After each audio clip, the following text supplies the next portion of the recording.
Welcome to today's lesson on division of polynomials.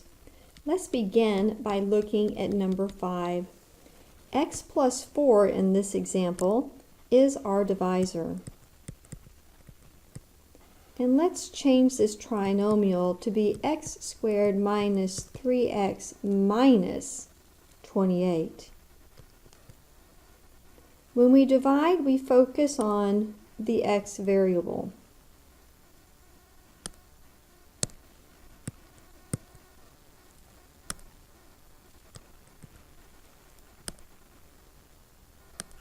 One moment, let me get this highlighted a better color. The x variable. We divide the x into the x squared, resulting in x. Now we multiply x times the divisor. X times x is x squared, and x times a positive 4 is a positive 4x. We now subtract, which means we change the signs and add. When we add, we get 0 minus 7x. Then we bring down the minus 28. Now we divide our x into negative 7x, resulting in a minus 7. We now multiply the negative 7 times every term in the divisor. Negative 7 times x is negative 7, and negative 7 times a positive 4 is a negative 28. We then subtract, which means change the signs and add, resulting in a remainder of 0. When the remainder of 0, the answer is x minus 7.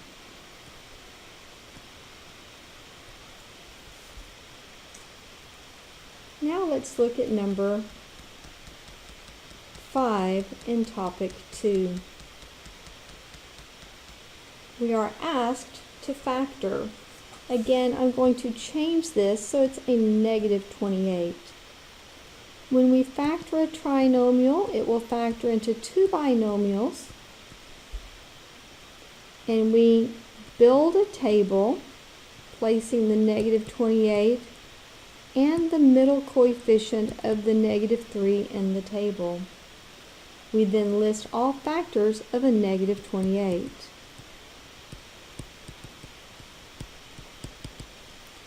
Then we add these factors to determine which adds to be a negative 3.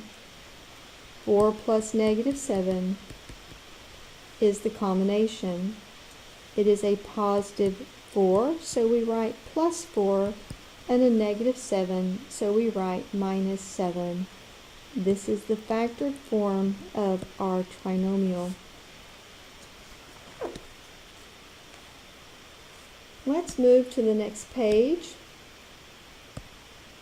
Under topic 3, on number 3. We are now dividing, but we will use a shorter method known as synthetic division. We begin by setting our divisor equal to 0 to result in the number negative 4, which we need for our synthetic division process. We then write the coefficients of all of the terms, which I will highlight,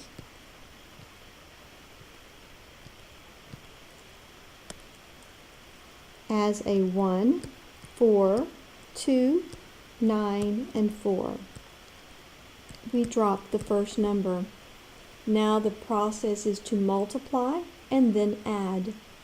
We multiply the negative 4 times the 1,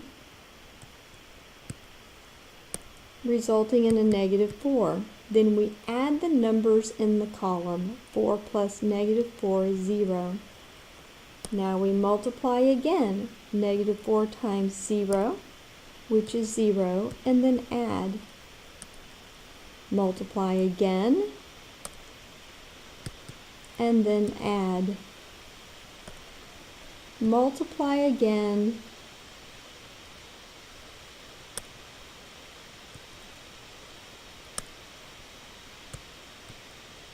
and then add. I like to put a box around my last number because this is referred to as the remainder. We are glad when the remainder is 0 because that permits us to factor. Our original polynomial was a 4th degree polynomial. So when we divide, we will result in a 3rd degree polynomial. This will be a 1x cubed, the 3 indicating the 3rd degree polynomial, plus 0x squared, plus 2x plus 1. This would be the result of our division, which is much faster than long division. If the remainder is 0, we can write the polynomial in factored form. Beginning with the divisor of x plus 4 times our resultant polynomial of x cubed plus 0x squared, which we do not have to write because that is equivalent to 0, plus 2x plus 1. If I back up to number 2 and you do synthetic division, you will note that the result does not have a 0 as a remainder.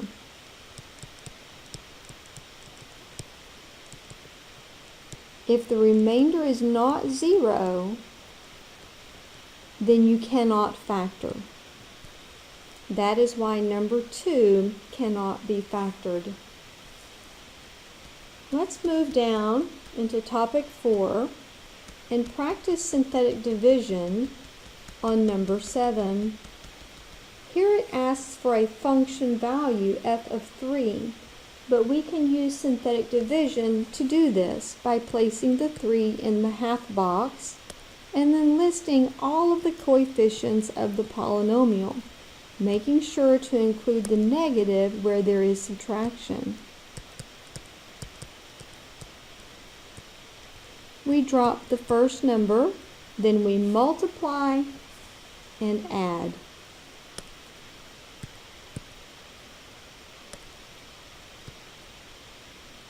3 times 2 is 6, then we add to 1. 3 times 1 is 1.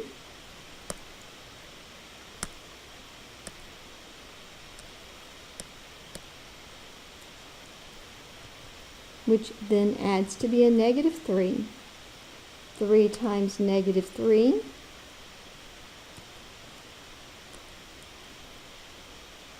is negative 9. Resulting in a remainder of negative 6. This creates an ordered pair, parentheses 3 comma negative 6, which would be on the graph of this function. Therefore, f of 3 is the resultant y value of 6. We prefer a remainder of 0 because it permits us to factor. But if the remainder is not 0, our result will give us a point on the line, although it will not be an x-intercept. Looking now at the next page, we introduce the imaginary number. On the imaginary number, I is the square root of negative 1, or I squared equals negative 1. When you perform operations with the imaginary number I, it is very similar to performing with just the variable x. On number 5, we would use what we call the FOIL method to multiply. First would be 2 times 3, which is 6. O would be outside, which is 2 times a negative 4i, which is just a negative 8i.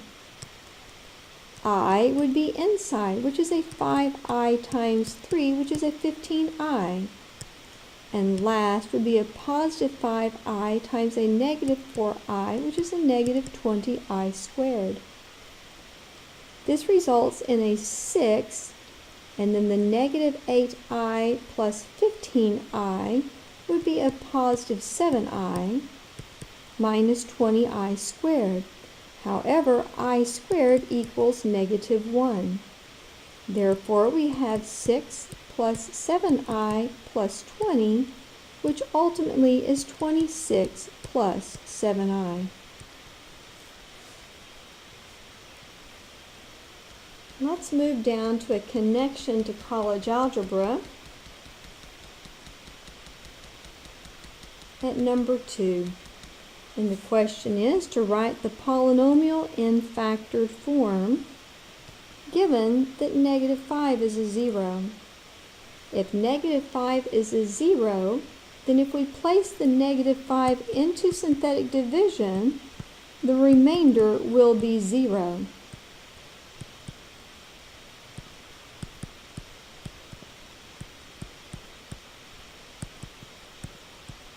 Remember, when the remainder is 0, this lets us factor. It also tells us the point negative 5, 0 is on the line when the line is graphed.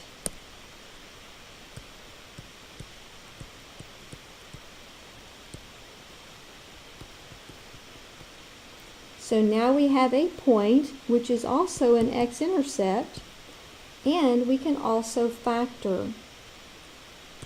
The negative 5 gives us the factor of x plus 5, and the remaining coefficients from synthetic division give us the polynomial of 1x squared minus 3x plus 2. Once we have a quadratic factor, which in this case is our trinomial, we need to check to see if the trinomial can factor even further, and it will as an x minus 1 times an x minus 2. And this would be our function fully factored, with the bonus of also having an x-intercept on that line. This is the end of this recording, and I do hope this will assist you in learning more about graphing polynomials.